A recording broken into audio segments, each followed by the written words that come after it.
Mateo 24 fue el pasaje central que se trabajó el domingo pasado. No voy a predicar de Mateo 24, solamente voy a hacer una introducción y voy a hablar de eso.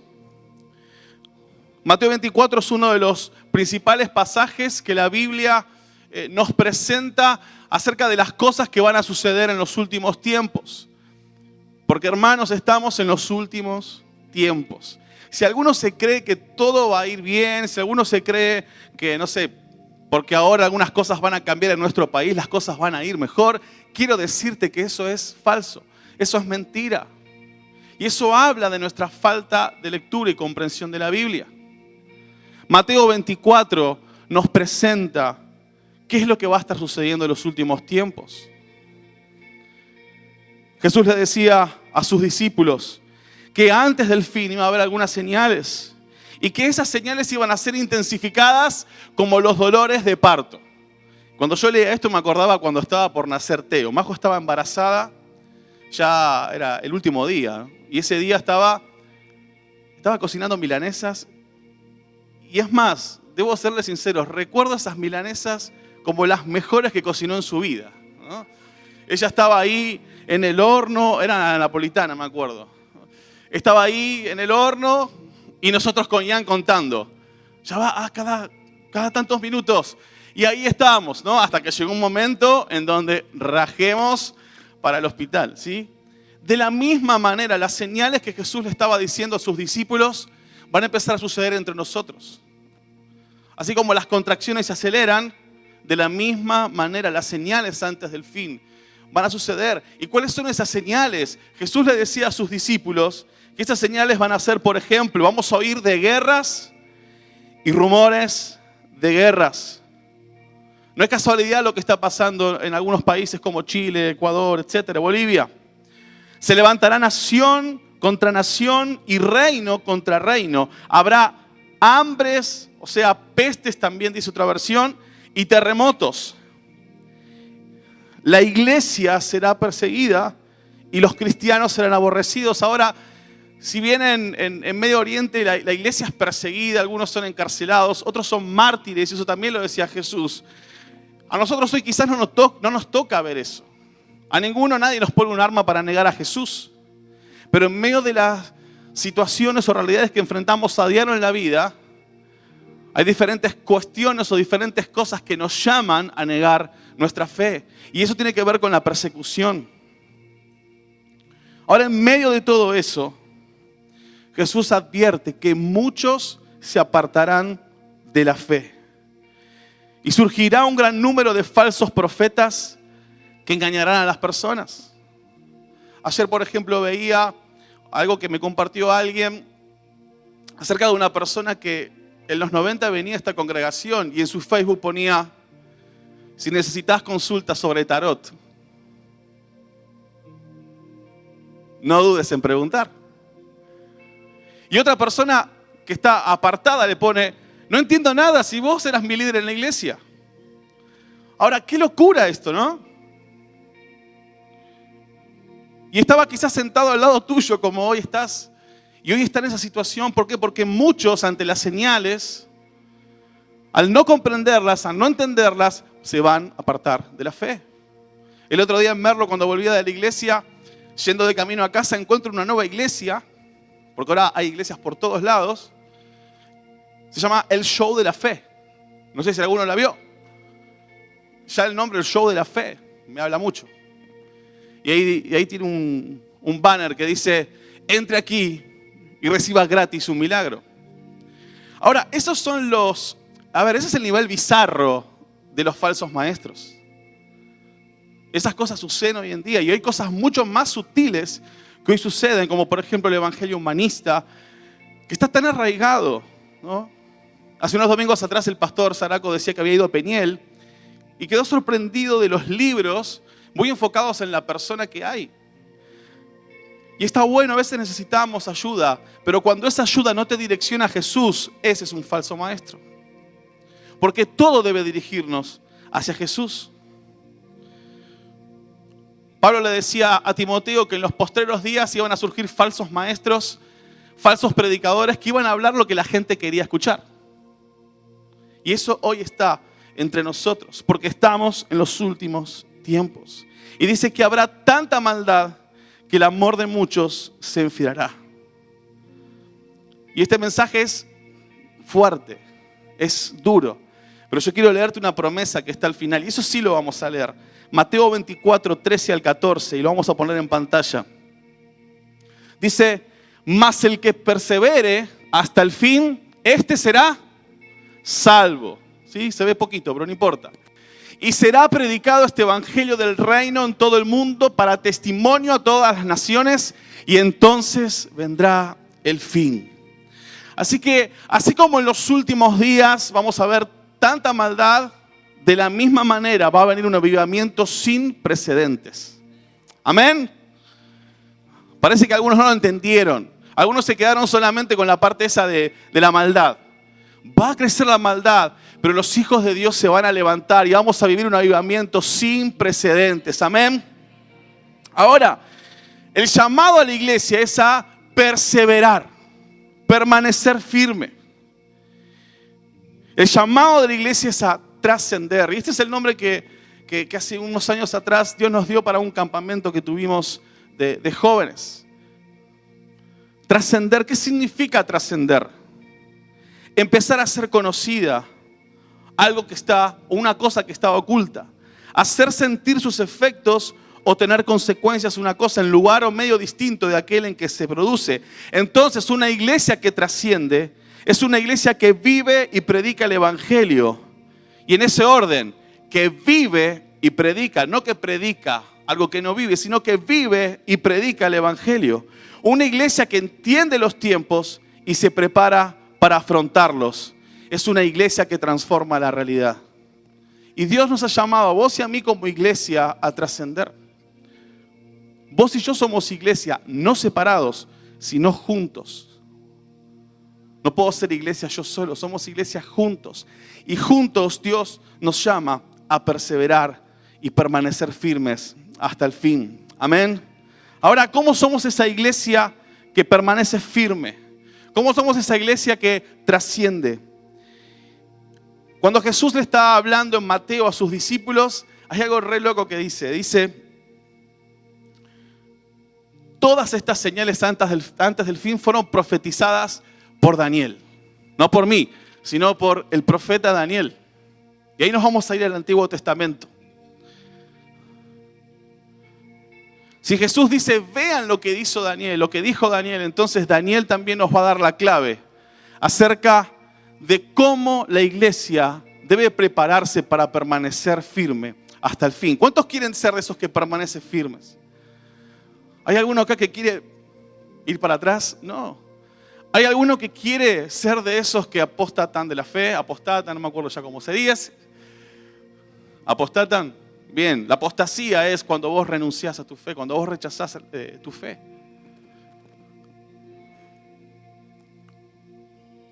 Aunque la Biblia habla que el 50% de los cristianos en el día final no van a estar preparados para el regreso de Cristo. Entonces, yo no quiero ser ese 50%. E imagino que nadie quiere ser ese 50%. Entonces la iglesia está llamada a perseverar, a permanecer firme hasta el fin. Y vamos a ir al libro de Daniel, Daniel 12:3, que ahí está la respuesta acerca de cómo ser una iglesia que en este tiempo trasciende. Una iglesia que en este tiempo permanece firme hasta el fin. No voy a hablar acerca de la historia de Daniel. Te animo a que busques, que investigues. Sí, es más, el miércoles Orlando estuvo predicando acerca de una de las historias de Daniel sobre la oración y él dijo algunas cositas más acerca de la historia de Daniel. Pero solamente esto, Daniel fue llevado cautivo a Babilonia y relata el libro de Daniel la experiencia precisamente de Daniel en Babilonia. Ahora, el libro está dividido en dos partes. La primera parte son 6 capítulos que tratan las historias de Daniel y sus amigos, de cómo decidieron no contaminarse con la comida del rey, de los amigos cuando no decidieron postrarse ante la estatua de Nabucodonosor, Daniel en el foso de los leones. Pero lo loco de todo es que vemos la historia de Daniel como un cuento para niños. al igual que la historia de David y Goliat, al igual que la historia del arca de Noé. Pero acá no hay una historia de cuento de niños. Es una historia poderosa acerca de cómo vivir en medio del sistema de Babilonia en el cual todos hoy estamos inmersos. Ahora, también lo loco de todo es que nunca se habla de los siguientes 6 capítulos de Daniel. Porque el libro tiene un contraste tremendo. La primera parte, la historia de Daniel. Y la segunda parte, las visiones de Daniel que van a suceder en el fin. De eso no se habla. Y eso es precisamente porque la iglesia ha estado cerrada a hablar de estas cosas. Y cuando digo la iglesia, no digo punto de encuentro, estoy hablando de la iglesia en todo el mundo. Ha estado cerrada a hablar acerca de esto. Se dice que los últimos 6 capítulos de Daniel, capítulos 7 al 12, son un mini apocalipsis. Lo que sucederá en los últimos tiempos. Pero Daniel en el versículo 3 del capítulo 12 nos da la clave acerca de cómo ser una iglesia que trasciende, una iglesia que permanece firme hasta el fin. Y vamos a leerlo. Daniel 12:3 dice, amén, ahí cambió. ¿O no? Ahí está. Los entendidos brillarán como el resplandor del firmamento, y los que guiaron a muchos a la justicia como las estrellas por toda la eternidad. Santi, ponémela en la Nueva Traducción Viviente. Dice, los sabios resplandecerán tan brillantes como el cielo, y quienes conducen a muchos a la justicia brillarán como estrellas para siempre. ¿Quiénes son los que van a resplandecer? Los sabios. Los sabios son los que van a resplandecer en medio de todas estas cosas que yo les mencionaba, en medio del caos, de las crisis. La iglesia que es sabia es la que va a resplandecer. Cuando todos a tu alrededor vean que entran en depresión, en desesperación y tantas cosas más que tienen que ver con la oscuridad, vos vas a resplandecer siempre y cuando seas sabio. Porque ser cristiano no es ser sabio. Y si sos un sabio, vas a ser alguien que permanece hasta el fin y vas a provocar el avivamiento que Jesús le decía a sus discípulos. Amén. Ahora, la clave para trascender es la sabiduría. ¿Qué es la sabiduría? La sabiduría consiste en la capacidad de llevar el conocimiento, es decir, el entendimiento a la práctica. Es decir, aplicar el conocimiento en la vida cotidiana. Sin entendimiento no hay sabiduría. El entendimiento precede a la sabiduría. Si yo no tengo entendimiento, si yo no conozco, no puedo ser sabio. Porque voy a ser sabio ¿en base a qué? En base a nada. Por eso hay un fuerte llamado a la iglesia a crecer en entendimiento, en revelación y sabiduría. Y es más, cuando crecemos en sabiduría, crecemos en autoridad. Entonces la sabiduría es la capacidad de aplicar ese conocimiento en la vida práctica. Ahora, ¿por qué y para qué es importante alcanzar sabiduría? Yo te pido que prestes atención porque acá está la clave del mensaje y lo que decía Daniel en 12:3. ¿Por qué y para qué es importante alcanzar sabiduría? Es importante alcanzar sabiduría para vivir una vida práctica. Muchas veces vos y yo oramos por ciertas cosas en la vida, como por ejemplo que la iglesia resplandezca, pero no sabemos en la vida práctica cómo es que la iglesia resplandece. Necesitamos alcanzar sabiduría para caminar de acuerdo al propósito por el cual fuimos creados. Necesitamos alcanzar sabiduría para ser efectivos en nuestros discipulados con los demás, es decir, para cumplir la gran comisión. Necesitamos sabiduría para hacerlo. Necesitamos sabiduría para orar e interceder de manera correcta por lo que está sucediendo en nuestro país y en los países vecinos. A veces estamos diablo inmundo, suelta las vidas, diablo inmundo, apártate. Y eso habla de la falta de sabiduría. ¿Por qué? Porque esas son las cosas que van a pasar. La oración debe ser: Señor, prepara tu iglesia para afrontar este tiempo. Por eso necesitamos sabiduría. Porque si no, oramos en la dirección contraria a la palabra. Necesitamos sabiduría para preparar el camino para el regreso de Cristo. Necesitamos sabiduría para estar despiertos, para mantenernos en pie y permanecer firmes hasta el fin. Si vos y yo no crecemos en sabiduría, vamos a ser como aquellos que en los últimos días, que son estos días y que van a irse intensificando, son los que vamos a apartarnos de la fe. Y quizás veamos a algunos de nosotros promocionando nuestro consultorio de tarot, como hacía esta persona. ¿Por qué? Porque no hay preocupación por la sabiduría. Por eso el llamado a la iglesia a permanecer firmes hasta el fin radica en la sabiduría. Amén. Entonces, ¿cómo alcanzamos sabiduría? Si la sabiduría es clave para ser una iglesia que resplandece, para ser una iglesia que trasciende, para que mientras todos entran en depresión, en oscuridad, en desesperación, la iglesia salga adelante y provoque el avivamiento que está profetizado para los últimos tiempos, necesitamos entonces alcanzar sabiduría. Y yo quiero en esta mañana darte 3 llaves para alcanzar sabiduría. 3 llaves muy prácticas. En realidad son 6 llaves. Pero consideré que dar las 6 llaves hoy era mucho. Y de paso, bueno, ya que estoy, ojalá que pueda el próximo domingo presentar las otras 3 llaves. Ya le estoy metiendo un poquito de presión al pastor ahí, ¿viste? 3 llaves para alcanzar sabiduría y resplandecer en los últimos tiempos. Primera llave, honrar al Señor. Vamos a Proverbios 9:10. Proverbios 9:10 dice: lo primero que hay que hacer para adquirir sabiduría es, ¿qué dice ahí? Honrar al Señor. Conocer al Santo es tener inteligencia. Así que al que está a tu lado, decirle, lo primero que tenés que hacer para alcanzar sabiduría es honrar al Señor.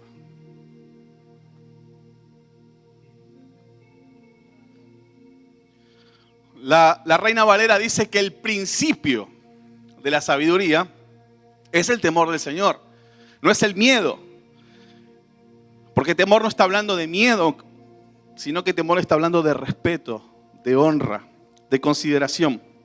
Si queremos alcanzar sabiduría, lo primero que tenemos que hacer es tomar la decisión de honrar al Señor. Este es el principio y fundamento para vivir una vida que resplandece, para ser una iglesia que trasciende y se mantiene firme en los últimos tiempos. Tomar la decisión de honrar al Señor. Ahora, ¿qué significa honrar? Significa mostrar respeto y consideración hacia una persona. En este caso, honrar significa al Señor, significa que todo lo que yo sienta, piense, hable, decida y actúe, muestre respeto y consideración hacia su persona. Considerar al Señor en todo lo que haces, en todas tus decisiones, aún en lo que a nosotros nos parece más tonto. Considerar al Señor, eso es honrarlo, eso es respetarlo a Él, eso es darle un lugar de enaltecimiento en nuestras vidas. En otras palabras te lo digo así, honrar al Señor es seguir su consejo. A veces pensamos que la sabiduría está en la experiencia, en los años. La sabiduría no está ahí. ¿Ves a alguien con canas? ¡Wow! Ahí está la sabiduría. Ahí no está la sabiduría. La fuente de la sabiduría es nuestro Dios. Por eso dice que el principio de la sabiduría es la honra al Señor, es reconocer a Dios en nuestras vidas. Tu experiencia de vida no sirve de nada. Bueno, sí sirve. Ayuda, pero eso no te hace más sabio.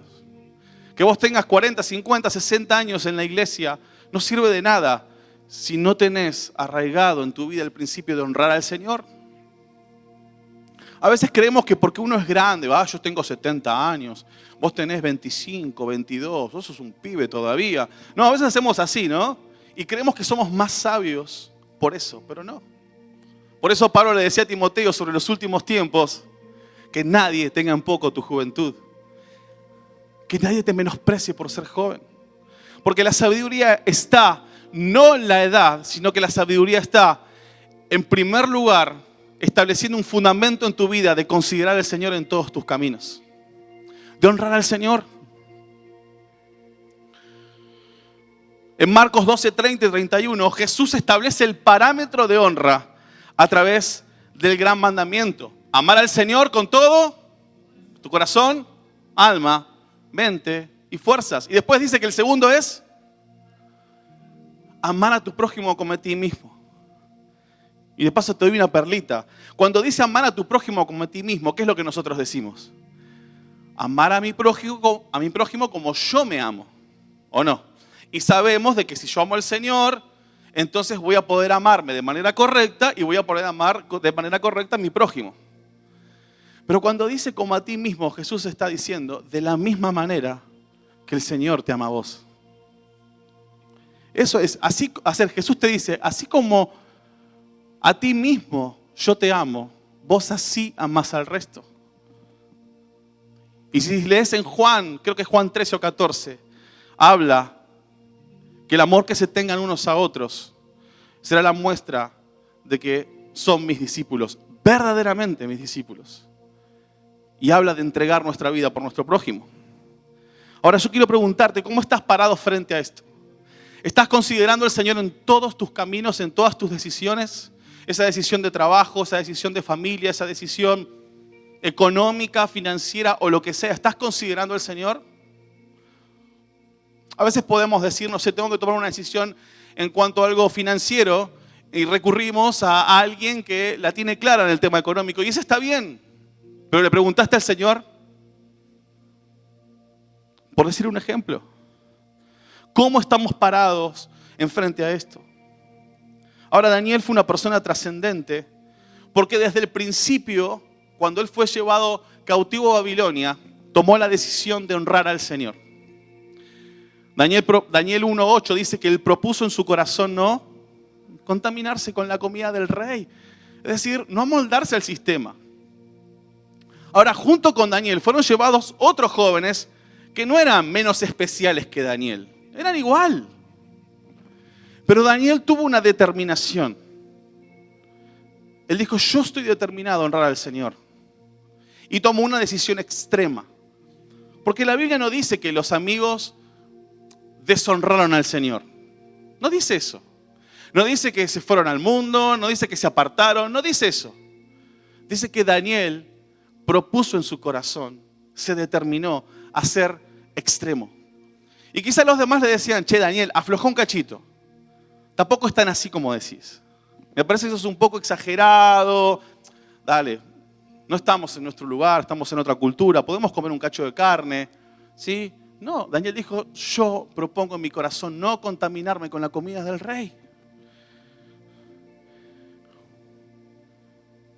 Y por eso al final de ese capítulo dice que Daniel y sus amigos fueron hallados, ¿cuántas veces más sabios? 10 veces. Ahora, ¿está diciendo que los demás no eran sabios? No. Está diciendo que ellos, por su decisión extrema y radicalidad, fueron 10 veces más sabios. Ahora ellos no fueron más sabios porque comieron verdura, porque alguno dice, bueno, voy a dejar de comer los patis, ¿sí? Los panchos. Todavía no tomé esa decisión. Pero la verdura no les hizo más sabios. Está bien, tenía que ver con la comida sacrificada a los ídolos, es cierto. Pero la decisión fue lo que los hicieron más sabios a Daniel y sus amigos. Porque ellos decidieron honrar al Señor y fueron extremos. Ahora, ¿qué decisiones extremas tenés que tomar en este tiempo? ¿Qué decisiones extremas tenés que tomar? Con Majo decidimos tomar ciertas decisiones extremas en nuestras vidas. Porque yo quiero ser una persona que resplandece, pero no me quiero quedar en el resplandecer porque, wow, quiero ser contado por sabio. Quiero ser de esos que instruyen a la justicia a los demás. Ahora vos podés quedarte en el nivel de, bueno, soy un sabio nada más, o podés ir un paso mucho más allá. Ser hallado 10 veces más sabio que el resto. Y no lo digo esto como competencia. No tenemos que competir, yo soy más sabio que vos y yo, no. es que Dios nos llama a ser extremos y radicales, porque la Biblia dice constantemente que debemos entregar nuestra vida como un sacrificio vivo, santo y agradable. Y simplemente para darte un ejemplo de qué se trata, por ejemplo, una decisión extrema que Majo y yo tomamos, y digo extrema porque para algunos puede ser extremo, para mí no es, ¿qué tipo de música vamos a poner en nuestra casa o vamos a escuchar? Dale, afloja un poco. Yo no sé vos, yo no estoy diciendo que si escuchás música que no habla del Señor, eso va a traer maldición a tu vida. No estoy diciendo nada de eso. Vos tenés libertad de hacer lo que quieras, pero yo quiero ser extremo. Yo no quiero escuchar nada que hable de cualquier gansada y no de la palabra, porque eso no me edifica. Después vamos a ver algo acerca de eso. Ahora, esa decisión extrema la tomé yo. Vos podés tomar la decisión que quieras, pero la decisión que vos tomes va a determinar tu recompensa. La decisión que vos tomes para el otro va a ser extrema, pero para Dios va a ser una ofrenda aún más agradable. Yo prefiero ser extremo y que el día que me encuentre con el Señor Él me diga, Daniel, exageraste un poco, pero bueno, amén. Y no que me diga, Daniel, tendrías que haber sido un poco más radical. Ahí está la diferencia. Ahora, esto te lo cuento yo a modo de ejemplo. Vos podés orar al Señor y que Él te muestre qué son aquellas decisiones extremas que vos tenés que tomar. Entonces, en primer lugar, para alcanzar sabiduría necesitamos honrar al Señor. Segundo lugar, la segunda llave es la llave de la intimidad con Dios. Hoy me tienen repodrido hablando de la intimidad con Dios, alguno debe estar diciendo. Orar, ayunar, leer la palabra, ¿no? Alguno por ahí debe estar diciendo eso. El Salmo 51:6 dice, «He aquí, tú amas la verdad en lo íntimo». ¿En dónde ama la verdad, Jesús? En lo íntimo. «Y en lo secreto me has hecho comprender». ¡Wow! Por eso tengo que orar. La intimidad con Dios tiene que ver con desarrollar una relación íntima precisamente y cercana con el Señor. ¿Por medio de qué? De la oración, de la lectura de la palabra, porque la oración y la lectura de la palabra nos conectan con su corazón, con sus pensamientos, con lo que Él ama, y le sumamos, como dice el pastor, ¿con qué? Con ayuno, porque el ayuno es apagar todas las voces para concentrarnos solamente en su voz. La oración y la lectura van de la mano. Hablar y escuchar. Cuando vos hablás con alguien, vos hablás y escuchás. Y lo mismo pasa con el Señor. A veces nuestros tiempos de oración se parecen a lo siguiente. No sé, le invito a Majo a tomar un café y solamente hablo yo. Y de repente Majo mete un bocadito. No, pero ¿sabes qué? No, está bien, listo. Y después Majo te dice algo. No, ya está, ya. Vamos, se hizo tarde. Así hacemos con el Señor. Si la sabiduría viene de Él, ¿no se supone que deberíamos más escuchar que hablar? La oración es hablar y escuchar. Ahora, todos nosotros cometemos un grave error. Y es que hablamos más de lo que escuchamos. Es decir, hablamos más de lo que leemos la palabra. Y eso es algo que debemos cambiar. Todos nosotros pasamos por eso. A veces tus tiempos de oración ni siquiera tienen que ser hablar. Con que te sientes a leer la palabra y a darle vuelta una y otra vez, basta y sobra. Ahora, para orar, puedes apartar un tiempo en tu casa y te animo a que lo puedas hacer. Pero no debe quedar ahí solamente. ¿Vas en el auto? Orando. ¿Vas al baño? Orás. ¿Vas caminando? Orás. Yo a veces cuando voy en el auto voy hablando, encima hago gestos y de repente veo que una persona me queda mirando porque en el auto no hay nadie más, físicamente. Pero debemos orar todo el tiempo, orar todo el tiempo. ¿Querés escuchar la voz de Dios? Lee tu Biblia en voz alta. Es más, la aplicación de la Biblia tiene la Biblia audible también. ¿Podés hacer eso? ¿Podés escuchar la Biblia audible? Orar es hablar con Dios.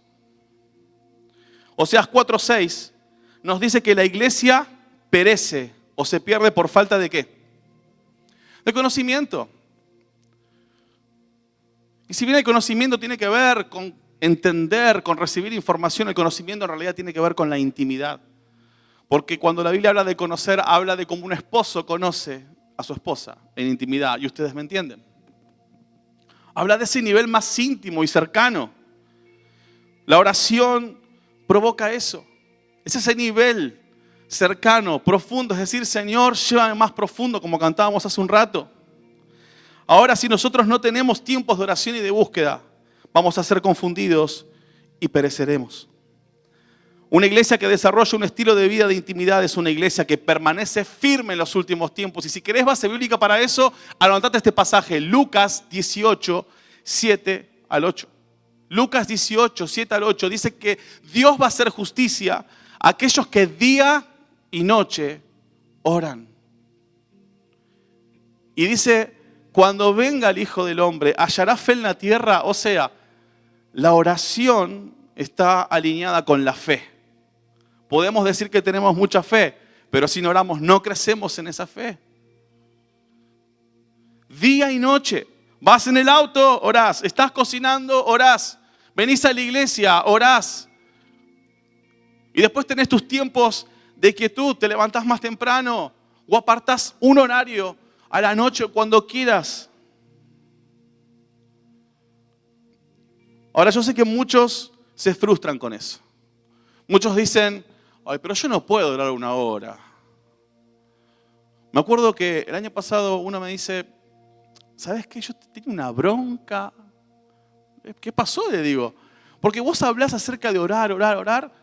Y yo, como no puedo orar, entonces, ¿sabes qué hice? Decidí tomarte bronca. Y muchas veces hacemos eso. Nos frustramos, le tomamos bronca al pastor porque dice orar y ayunar. Que no es que lo dice él. Habla la palabra, leamos la palabra. Es más, en los últimos tiempos, Hechos dice, cita, creo que es Amós, no recuerdo si era Amós o algún otro por ahí, pero cita que el Señor va a restaurar la casa de David. Y la casa de David, el tabernáculo de David, el templo de David, la tiendita de David, era precisamente un par de ramitas, un alambrado y el arca en el medio y músicos ministrando 24 horas a Dios. Músicos, no dijeron otra cosa. Orando día y noche y ministrando a Dios alrededor del arca, alrededor de su presencia. La oración es clave para alcanzar sabiduría. Ahora, si te frustrás por esto, en vez de enojarte, pedí ayuda. Eso es de sabio. Acércate a alguien y decirle, che, ¿cómo puedo hacer orar? Para orar más, ¿qué hago? Pero aceptar el consejo.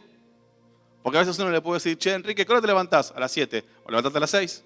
No, ese consejo no me gustó. Si es necesario irte a la casa de alguien para poder desarrollar ese hábito, hacelo. Sé creativo. Y por último,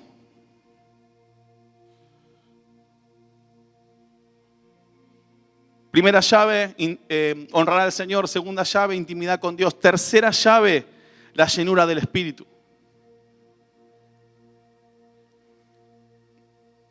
Las otras 3 llaves están buenísimas, pero bueno, vamos con estas 3 hoy. Llenura del Espíritu. Efesios 5, 15 al 20. Dice, así que tengan cuidado de cómo viven. No vivan como necios, sino como sabios. Saquen el mayor provecho de cada oportunidad en estos días malos. No actúen sin pensar, más bien procuren entender lo que el Señor quiere que hagan. No se emborrachen con vino, porque eso les arruinará la vida. Eso está hablando de embriagarse con el sistema, con el mundo actual. En cambio, dice, sean llenos ¿de qué? Del Espíritu Santo. Cantando salmos e himnos y canciones espirituales entre ustedes y haciendo música al Señor en el corazón. Y den gracias por todo a Dios el Padre en el nombre de nuestro Señor Jesucristo. Ser llenos del Espíritu es ser llenos de la palabra. Ahora piensen en esto. Honrar al Señor es seguir su consejo. Entonces yo tengo que tener intimidad con Dios para conocerlo a Él en profundidad. Ser lleno del Espíritu es ser lleno de la palabra. Muchas veces nosotros queremos separar el Espíritu de la palabra. El Espíritu Santo pone en nosotros el querer como el hacer. Pero el Espíritu Santo nunca te va a llevar a hacer algo que no está en su palabra.